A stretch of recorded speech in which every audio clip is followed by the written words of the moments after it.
हम बात कर रहे हैं बिहार में राहुल गांधी के सक्रिय होने की। हम बात कर रहे हैं पिछले 5 महीने में 4 दौरे की, और जो सारे के सारे जो दौरे हैं राहुल गांधी के, वो दलितों के आसपास घूम रहे हैं, दलित राजनीति के आसपास मंडरा रहे हैं। इससे क्या भाजपा की नींद उड़ी हुई है, या उनके घटक दल खासकर जो राजद है वो परेशान है? क्योंकि राहुल गांधी जो है वो एक तरीके से कोऑर्डिनेटेड एफर्ट नहीं कर रहे हैं ग्राउंड पे। अगर आप बात करें राजद की, आप बात करें कांग्रेस की, तो दोनों पार्टियां आपको ज़मीन पे दलितों पे डोरे डालते हुए दिखेंगी। जो जानकार है उनका मानना है कि ये कांग्रेस की एक कवायद है सीटों के लिए दबाव बनाने के लिए, राजद पर खासकर। पिछले बार अगर 2020 की आप बात करें तो 2020 में 70 सीटों पे कांग्रेस ने चुनाव लड़ा था। 70 में 19 सीटें कांग्रेस ने अपने खाते में की थी, यानी कि बहुत ही पुअर, बहुत ही बुरा स्ट्राइक रेशियो था। और राजद इस बार उतनी सीटें देने के मूड में दिखती नहीं है। उसका मानना है, राजद का मानना है कि अगर पिछले बार कांग्रेस ने अपना स्ट्राइक रेट अच्छा किया होता तो शायद वो सरकार में होते, पिछले बार राजद की यहाँ सरकार होती। और इसी कारण से कांग्रेस जो है वो खासा एक्टिव दिख रही है ग्राउंड पे। और जो दो सबसे बड़ा तबका है वोटरों का, चाहे वो दलित हो और ईबीसी हो, उसी के आसपास वो लगातार घेरा बनाए हुए हैं। इसी पे हम विस्तार से चर्चा के लिए अमिताभ तिवारी हमारे साथ जुड़ रहे हैं, जो पॉलिटिकल एनालिस्ट हैं, देश के जाने माने नाम हैं, और राजनीतिक पार्टियां कैसे बिहेव करती हैं, किन मुद्दों पे बिहेव करती हैं, इसी के ये खासे एक्सपर्ट हैं। तो अमिताभ भाई, बहुत बहुत स्वागत है आपका एनडीटीवी के इस खास शो में। पहली शुरुआत जो है वो राहुल गांधी के दौरे से। अमिताभ भाई, ये लगातार जो है, ये जितनी बार भी यहाँ आ रहे हैं, हम देख रहे हैं कि उनका जो भी दौरा है वो सीधा का सीधा जो है वो दलितों के आसपास घूम रहा है। तो आपको लगता है कि इससे बीजेपी ज़्यादा परेशान होगी, या जो राजद है, जो उनके सहयोगी दल हैं, उनकी भी नींद उड़ेगी इससे? देखिए, इसमें दो बातें हैं। एक है कि महागठबंधन को अगर ये चुनाव जीतना है तो कहीं ना कहीं ईबीसी और दलित वोट बैंक, इन दोनों वोट बैंक्स में उसे सेंध मारनी पड़ेगी। अगर आपको 2020 का आंकड़ा बताऊं तो 40% सपोर्ट एनडीए को, 25% महागठबंधन को और 35% अदर्स को दलित का सपोर्ट मिला था। उस वक्त एलजेपी अलग से लड़ रही थी।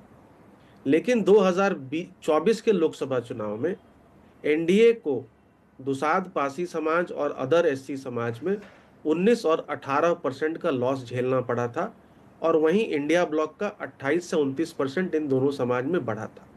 तो कहीं ना कहीं एमजीबी और कांग्रेस आरजेडी दोनों को दिख रहा है कि दलित समाज का वोट लिए बिना अब ये चुनाव जीता नहीं जा सकता। अब बात आती है कि अंदरूनी जो इश्यूज चल रहे हैं आरजेडी और कांग्रेस के बीच। अब हम सबको पता है कि कांग्रेस पार्टी का जो स्ट्राइक रेट था 2020 के चुनाव में वो 30% से भी कम था। अगर वो सिर्फ 10 सीटें और जीतती तो महागठबंधन की सरकार बनती। 70 सीटों पर पिछली बार वो चुनाव लड़ी थी, और आरजेडी इस बार उन्हें 40 से 50 सीटों से ज्यादा देने के मूड में नहीं है। तो इसलिए हम देख रहे हैं कि कांग्रेस पार्टी अपने आप को एक मजबूत पार्टी दिखाने का एक जो परसेप्शन है वो शो कर रही है यहाँ पर। पहले एक जी बिल्कुल, अनएम्प्लॉयमेंट। वही मेरा सवाल भी अमिताभ वही था आपसे, कि क्या ये वोटरों को, जब हम बात करते हैं दलित वोटर या ईबीसी वोटर, उनको जीतने की कवायद है, कि सिर्फ और सिर्फ जो है ज़्यादा से ज़्यादा सीटों की संख्या उनके खाते में आ जाए, उसके लिए इतनी जद्दोजहद की जा रही है कांग्रेस की तरफ से? देखिए, दोनों ही बातें हैं। और अभी आप इसको पॉस्चरिंग भी कह सकते हैं, क्योंकि आरजेडी और कांग्रेस के बीच में अभी हमने देखा है कि कहीं ना कहीं ये भी न्यूज़ है कि कांग्रेस पार्टी तेजस्वी को एज अ सीएम फेस लेकर के चुनाव में नहीं जाना चाहती। तो कहीं ना कहीं सीएम फेस और सीट डिस्ट्रीब्यूशन दोनों के ऊपर आरजेडी और कांग्रेस में तनातनी है। तो कांग्रेस पार्टी को ये आगाज है कि हमारी सीटों का इस बार कम, या आरजेडी जो है उन्हें कम सीटें ऑफर कर सकती है, इसलिए वो दिखाना चाह रही है। हमने देखा कि अनएम्प्लॉयमेंट के खिलाफ एक यात्रा कन्हैया कुमार ने शुरू करी। अब ये दलित समाज के लिए राहुल गांधी 4-5 बार वहां जा चुके हैं। तो पार्टी अपने आप को मजबूत दिखाना चाह रही है, ताकि हम कमजोर नहीं है, और 70 सीटें जो वो पिछली बार लड़ी थी उससे कम पे वो ना माने, और इस अलायंस में, क्योंकि वीआईपी भी आ रही है, और वीआईपी हो सकता है अमिताभ कि सीटें ले लें।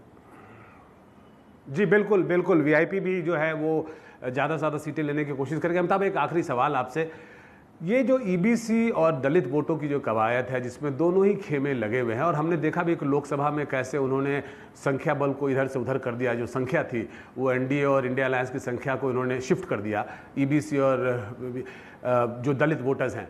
आपको लगता है कि जो दोनों खेमे इनके पीछे पे लगे हुए हैं, तो ये कहीं ना कहीं काउंटर प्रोडक्टिव भी होता है? जो आपके जो कमिटेड वोटर्स हैं या जो कमिटेड तबका है उसे लगता है कि अब उसकी पूछ नहीं है, तो ये काउंटर प्रोडक्टिव भी हो जाता है, लोग नाराज भी होते हैं इससे, और ये एक तरह से बैकफायर भी कर जाता है कहीं ना कहीं।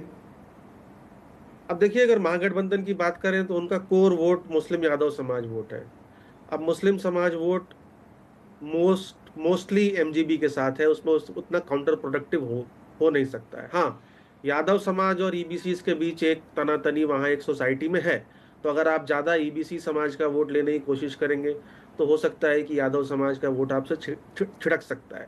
लेकिन वहाँ भी क्योंकि यादव समाज के सबसे बड़े लीडर तेजस्वी यादव और लालू यादव परिवार है, तो वहां भी महागठबंधन को लगता है कि ये लो रिस्क स्ट्रैटेजी है, इसमें यादव समाज का वोट जो है वो लार्जली इनके पास ही रहेगा, और थोड़ा बहुत भी अगर ईबीसी वोट में सेंध मार पाए तो हो सकता है कि उन्हें ये इस चुनाव में फायदा हो जाए। हालांकि ईबीसी और दलित दोनों समाज जो है वो हिस्टोरिकली बीजेपी को और जेडीयू को यानी एनडीए को वोट वहां पर करते रही है।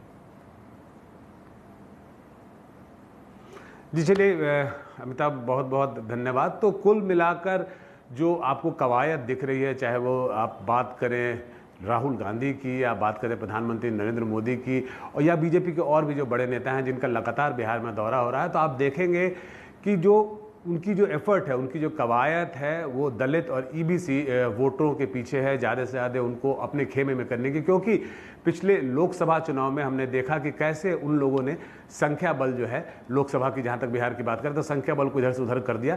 तो वो कवायद आपको आगे और भी देखने को मिलेगी। अब चलते हैं दिल्ली विकास के पास।